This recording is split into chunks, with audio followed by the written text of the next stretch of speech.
In our last episode on CloudOpsCentral, we deployed Windows Server 2022 on a VirtualBox. Today, we are going to put our firewall in front of the server, which is a typical policy and what your company or your home lab might want to do. So we need to go ahead and head over to pfSense. We're going to use the free community edition. And let's click on download. Click on download again. You can go ahead and follow the instructions. As you notice, it is free of charge. It does become Netgate. That's fine. Follow the instructions and just download it. And once you download it, you can continue on with the video. Pause it for now. And then when you're ready, come back and we'll pick up. As for me, I have it downloaded, so I am going to go ahead and start the installation process. But once again, my name is James. You can catch me at jamesking.info, cloudopscentral.net, and of course, YouTube at CloudOpsCentral. So let's get started. Let's pull up our VirtualBox. We have that up, and we want to go to our 7-zip. We don't want to use the Windows zip. It does sometimes cause problems. This is our Netgate installer. We unzipped it. It became Netgate installer version 1.1 release, AMD 64 ISO. That is the exact one. So let's go ahead and go over to, again, our VirtualBox. Don't forget to like and subscribe so you can follow along with my videos, and hit the notification bell so you will always get updates on the latest videos that I release. From here on our VirtualBox, we're going to hit new. We want to give it a name. We're going to call it pfSense. You will need to hit the space. Right here, we're going to go to BSD because it is a Unix environment. Free BSD 64-bit. We can skip down. This is what it looks like at this time. Every couple months or so, they do change the interface. I want to do 2 megabytes of RAM. So let's go ahead, or 2 gigabytes of RAM. Let's go ahead and do 2.48 or 2048 and give it 2 CPUs. 1 would probably be enough, 2 would be best. Let's go to our virtual disk, change our 16 to 25.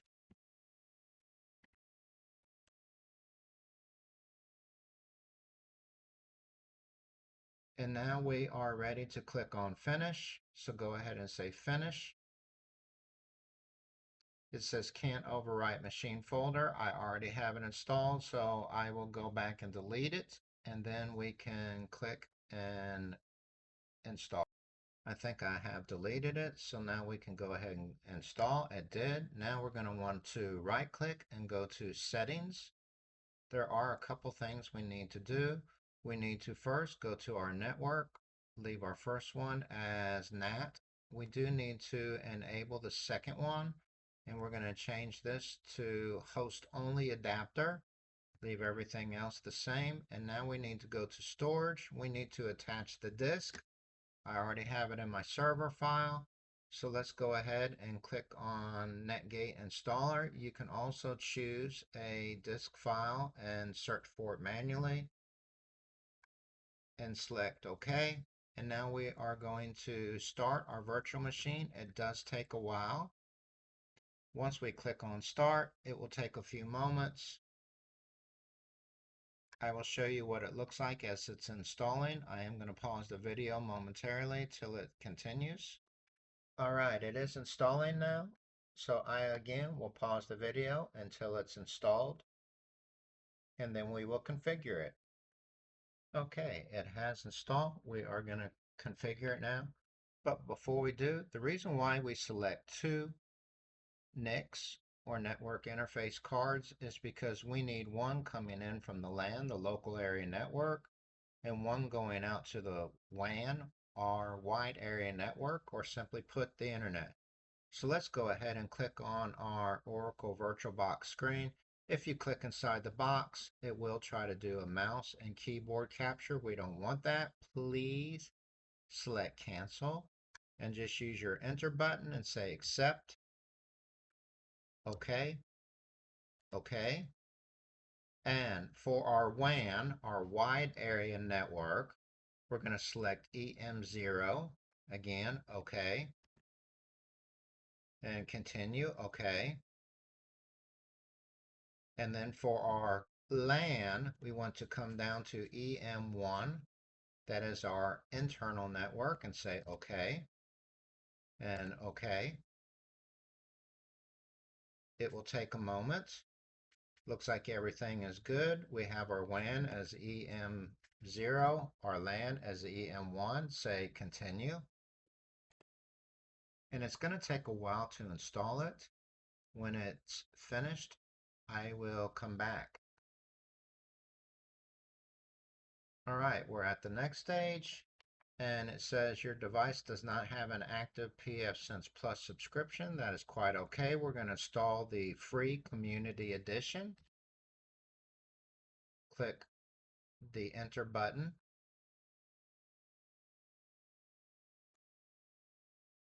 Continue again. Okay again. And select the disk. Say okay. Remember, it is a virtual disk. You should not wipe anything that is necessary off your hard drive. You shouldn't have to worry, but again, do everything at your own risk. And say yes. It's committing the changes. Please wait. This can take a while. It does take a while sometimes. We want to install the current stable version, which is 2.8.1 at the time of this video, so say OK. And now it is installing. This will probably take about 10 to 20 minutes. I'll be back when it's finished. All right, it is finished. It only took 7 minutes as of right now. Let's go ahead and click OK. And it says we want to reboot. We do, but we're not going to reboot right now. We're going to exit to the shell because we do need to turn off our virtual machine. Go ahead and power off the machine. Say OK. Right click, go to Settings, go to Storage, and we want to remove the installer disk. Say OK. Remove. OK. And now we can start the machine back up. Again, that'll take a few moments. I'll be back when it's up. Okay, the machine has booted back up. We do want to try to make a test connection, but before we do, we're going to go ahead and set our options. We want to set our interfaces. So let's go ahead and click on 2 because we want to choose our set interfaces IP address. Hit enter. And from there, we're going to hit 2 again. Hit enter. It's going to say configure IP WAN address from DHCP. Let's say no. Enter the WAN address. We're going to say 192.168.100.1 and press enter. We're going to do a 24-bit.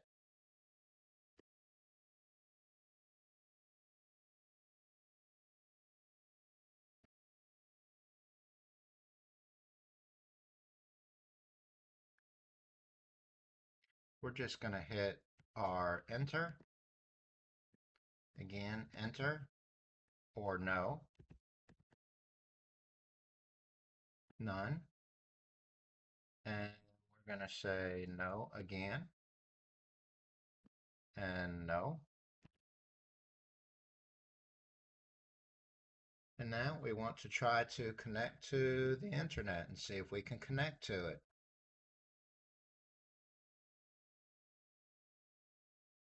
When we go to the address, it doesn't work right, and that's fine.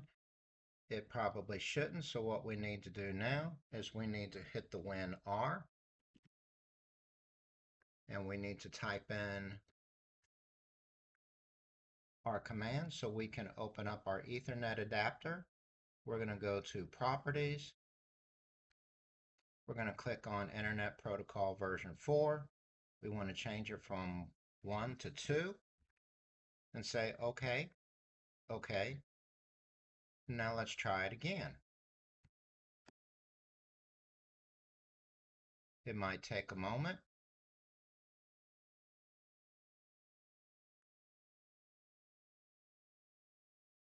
It has opened. We're going to go to Advanced. We're going to click to save.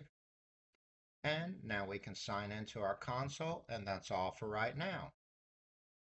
In our next video, we will go ahead and configure it so that we can connect our server to it. But today, we have installed our pfSense Firewall, and we have partially configured it. Once again, if you do like my videos, please like and subscribe. Hit the notification bell so you can get all the upcoming notices, and have a good day.